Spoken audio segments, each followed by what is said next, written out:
we are now a battleground. We are vulnerable. I can say Risk for a turn-based strategy game is really elegantly designed. In your face! It's just a game, you know. It's just a game. We're just having fun. I think everything in life can be learned by playing strategy games like Risk. You know, you learn your geography, get your math down, you got like, it's a pretty cool game. There's an element of chance, there's an element of psychology, but the game mechanics are simple enough. You're worried about the psychology of the other players mostly. I think that all the variations on Risk are better than the original Risk. Wow, this game only came out in 2001, huh? Isn't that weird? Yeah. I figured it must be from the 80s or something. I've seen one other person that has the board. It really didn't catch on.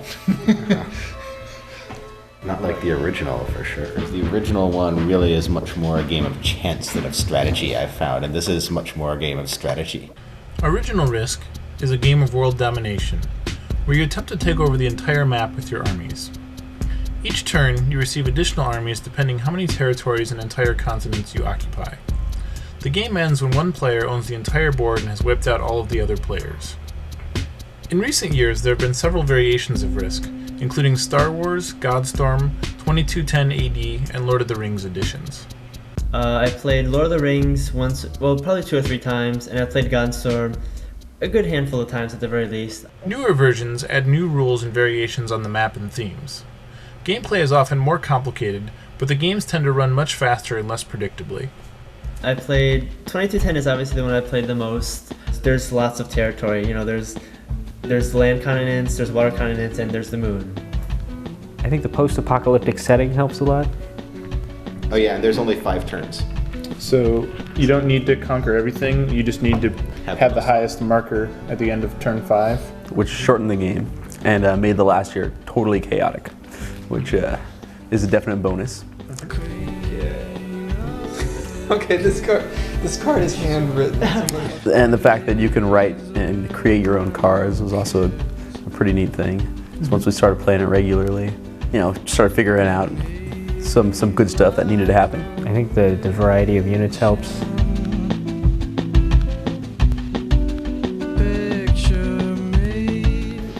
We're ready to bid. In new versions of Risk, turn order is determined by bidding rather than at random. The dice rolls in Risk represent the randomness in life. And I think the rest of it's just strategy, you know, and it's kind of like life. Shit happens and you just have your strategy and you stick to it as best as you can, but it's no guarantee. The other thing you should know is people are going to try to influence what you do on your turn. Yeah.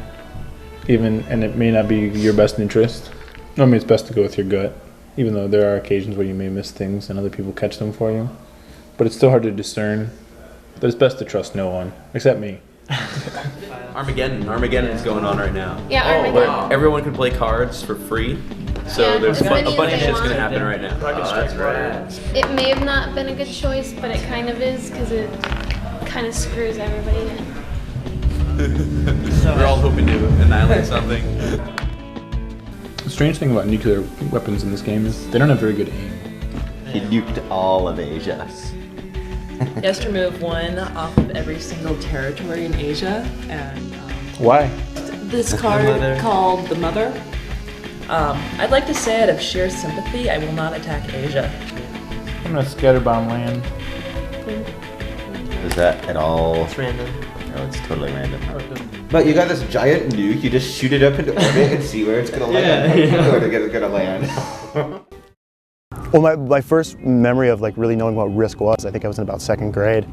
And my dad used to play with people. He'd play Risk at like parties, like adult parties. He had a theory that if you got certain continents or certain areas, the rest of the game was screwed for everybody else. So he'd flip out halfway and throw the board across the room, ruin the game for everybody. That's where I remember the fires of Risk starting in my heart.